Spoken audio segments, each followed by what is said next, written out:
좋은 아침입니다. 8월 30일 화요일 우리에게 주신 하나님의 말씀 함께 보도록 하겠습니다. 데살로니가 후서 2장 1절부터 17절 말씀입니다.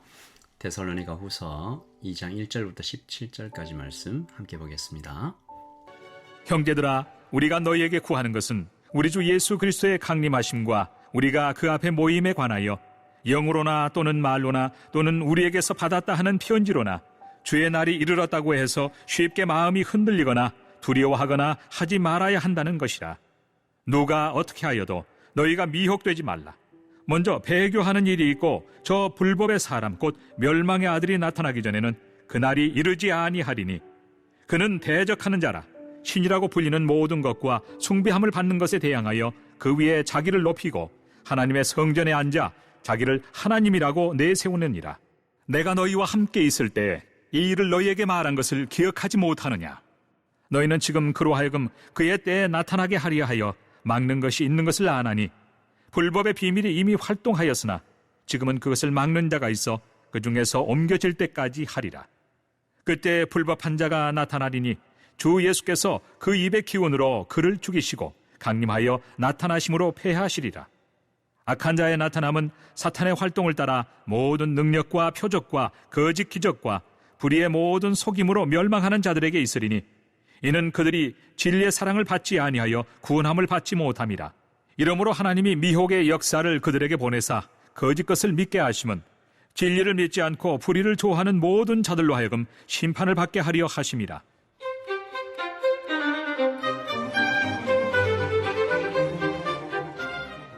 주께서 사랑하시는 형제들아, 우리가 항상 너희에 관하여 마땅히 하나님께 감사할 것은 하나님이 처음부터 너희를 택하사 성령의 거룩하게 하심과 진리를 믿음으로 구원을 받게 하심이니 이를 위하여 우리의 복음으로 너희를 부르사 우리 주 예수 그리스도의 영광을 얻게 하려 하심이니라. 그러므로 형제들아, 굳건하게 서서 말로나 우리의 편지로 가르침을 받은 전통을 지키라. 우리 주 예수 그리스도와 우리를 사랑하시고 영원한 위로와 좋은 소망을 은혜로 주신 하나님 우리 아버지께서 너희 마음을 위로하시고 모든 선한 일과 말에 굳건하게 하시기를 원하노라. 아멘. 하나님의 말씀입니다. 말씀을 한번 읽으시면서 잠시 묵상하시겠습니다.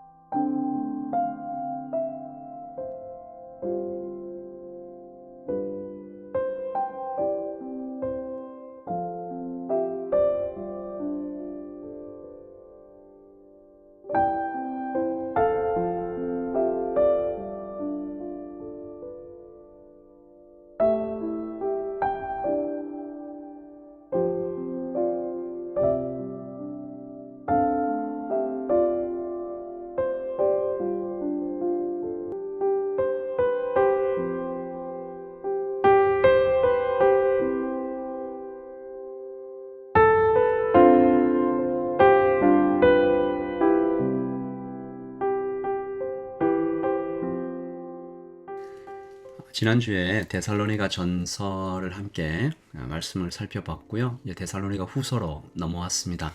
이 사도가 데살로니가 후서에서는 전서와는 조금 다르게, 전서에는 칭찬이 많았잖아요. 후서에는 정말 하고 싶은 이야기, 그러니까 미혹되지 마라, 강하게, 때로는 안타까운 심정으로 교회를 향해 쓴 편지죠. 미혹하는 자들, 이단과 사입입니다. 조심하라.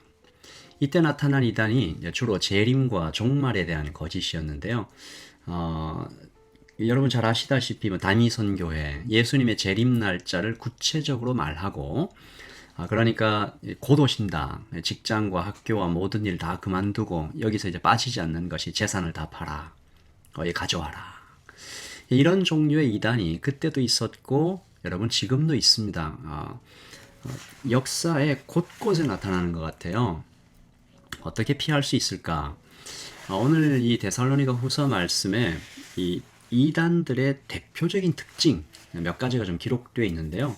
이 특징들을 좀 알아보면 피할 수 있지 않을까. 4절입니다. 그는 대적하는 자라 신이라고 불리는 모든 것과 숭배함을 받는 것에 대항하여 그 위에 자기를 높이고 하나님의 성전에 앉아 자기를 하나님이라고 내세우느니라. 아멘. 여기에 해당되면 곧바로 이단입니다. 누가 됐든지 간에 자신을 하나님이라고 말하는, 하나님을 대적하고, 하나님을 대적한다는 것에는 조금 우리가 이해가 필요한데, 하나님을 위한다고 말은 해요. 그런데 자기를 높여요. 그리고 하나님의 자리에 대신 앉아서 자신을 하나님이라고 내세우면 이단입니다. 그리고 두 번째, 거짓말을 하죠. 2절입니다. 영으로나 또는 말로나 또는 우리에게서 받았다 하는 편지로나 주의 날이 이르렀다고 해서 쉽게 마음이 흔들리거나 두려워하거나 하지 말아야 한다는 것이라. 교회에 와서 뭐라고 말했어요? 거짓말합니다. 사도에게서 내가 편지 받았다. 영적인 특별한 계시가 있었다. 하나님의 말씀 지난밤에 들었다. 뭐 이런 식인 거죠. 거짓말을 했습니다. 신천지가 꼭 이런 식인데요. 여러분, 뜻이 좋다면 방법도 좋아야 합니다. 선한 결과를 원한다면 반드시 과정도 선해야 합니다. 신천지가 모략이라는 단어를 써서 말장난을 하는데요. 거룩하고 큰 뜻을 위해 필요하면 거짓말도 해야 된다. 허무맹랑하죠. 이런 말에 어떻게 그 많은 사람들이 넘어갔는지 정말 이해하기 어려워요. 그런데 사실 우리도 그럴 수 있어요. 조심해야 될 부분이 있어요. 이 교회를 건축할 때 누구보다 정확하게 건축법을 지켜야 하죠. 예배 시간에 늦지 않으려고 교통신호를 어기면 회개할 일입니다. 탈세한 돈으로 하나님께 드리면 하나님이 기뻐하실까요? 과정도 선해야 합니다. 그러므로 결과를 어떤 선한 결과, 좋은 일 하기 때문에 뭐 넘어가자 이런 거 안 돼요. 의로워야 합니다. 모든 과정이 선해야 하죠. 그리고 마지막 이단의 세 번째 특징은 나름대로의 기적과 표적을 일으킨다는 것인데요.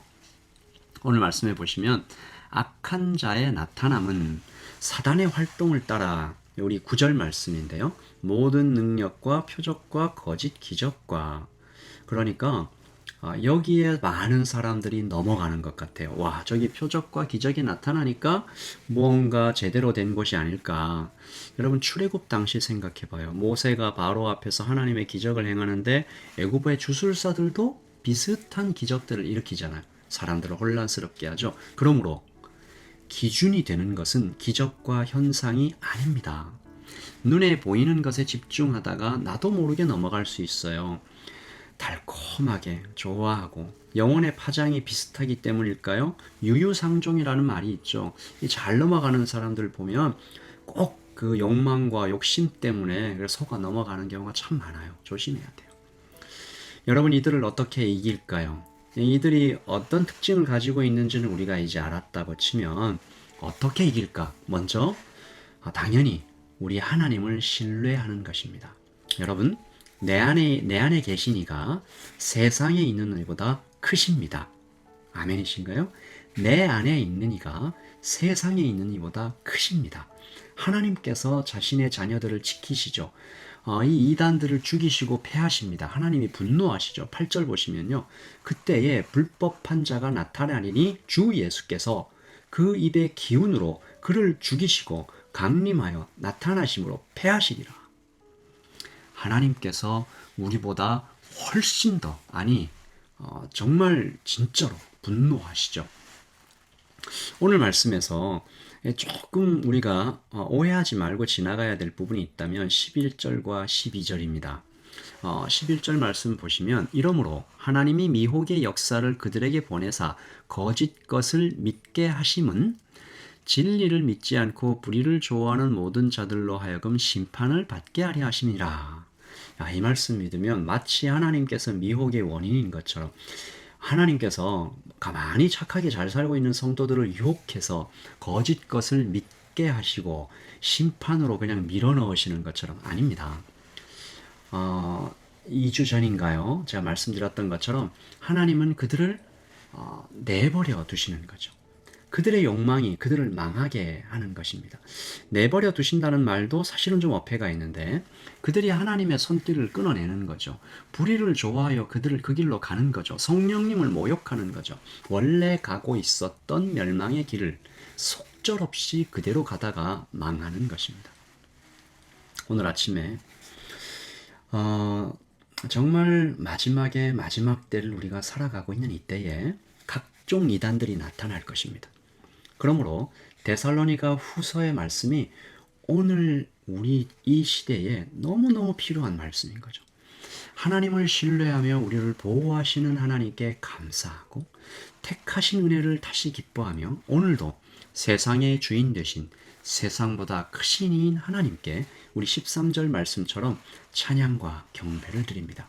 우리 13절 말씀 같이 읽습니다. 주께서 사랑하시는 형제들아, 우리가 항상 너희에 대하여 마땅히 하나님께 감사할 것은 하나님이 처음부터 너희를 택하사 성령의 거룩하게 하심과 진리를 믿음으로 구원을 받게 하심이니 아멘. 거저 주신 구원을 기쁨으로 받아 누리는 우리 모두가 되기를 소원하고요. 이미 주신 말씀을, 계시를 읽고 묵상하는 일에 게으르지 말아야 할 것입니다. 오늘 말씀 15절이죠. 그러므로 형제들아 굳건하게 서서 말로나 우리의 편지로 가르침을 받은 전통을 지키라. 여기서 전통은 사도의 편지, 그리고 당시 제자들의 가르침, 즉 예수님의 말씀이죠. 우리 마지막 때를 살아가는 우리 모두를 위해서 또한 정말 신앙이 연약한 누군가를 위해서 오늘 아침에 좀 기도하면 좋겠는데요. 제가 한번 기도하고 우리 계속 기도함으로 이 하루를 시작하겠습니다. 기도하겠습니다. 하나님 아버지, 사도가 이 형제들을 향하여, 데살로니가 교회를 향하여 참 안타까운 심정으로 또 강한 어조로 말하고 있는 이 사실, 미혹하는 자들을 조심하라. 마음이 흔들리지 말라. 두려워하지 말라. 그렇게 얘기하신 말씀을 우리가 마음에 꼭 새기고 거짓말하는 친구들, 거짓말하는 이단들, 그리고 자신을 하나님이라고 이렇게 내세우는 이들에게서 멀리 떨어져 하나님의 말씀으로 성령의 깊음 안으로 들어가는 우리 모든 복된 성도들 되기를 소원합니다. 하나님 아버지, 뜻이 선하면 과정도 선해야 함을 우리가 기억하고 우리의 모든 인생 구비구비마다 하나님 살아계시다 코람데오의 정신으로 오늘 하루도 살아갈 수 있도록 도와주시옵소서.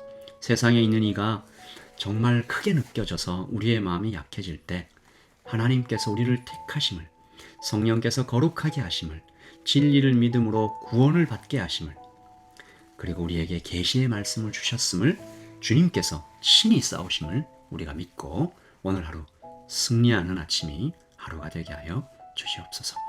우리 모든 성도님들, 아버지 하나님, 하루하루 살아나갈 때 하나님께서 정말 가까이 계신 것을 순간순간 느끼며 살아갈 수 있도록 주님 우리를 불쌍히 여겨 주시옵소서. 감사합니다. 예수 그리스도의 이름으로 기도합니다. 아멘. 우리 사랑하는 성도님들, 오늘도 힘차고 또 복되고 보람찬 하루가 되시기를 바라고요. 안전하게 운전하시고 또 행복한 하루가 되시며 우리가 가진 것들을 잘 나누어가고 주님이 사랑합니다 날마다 고백하는 그런 하루가 되기를 소원합니다. 내일 아침에 다시 뵙게 되기를 바라고요. 우리 같이 기도함으로 하나님께 드려가는 오늘 하루가 되시기를 소원합니다. 우리 같이 기도하겠습니다.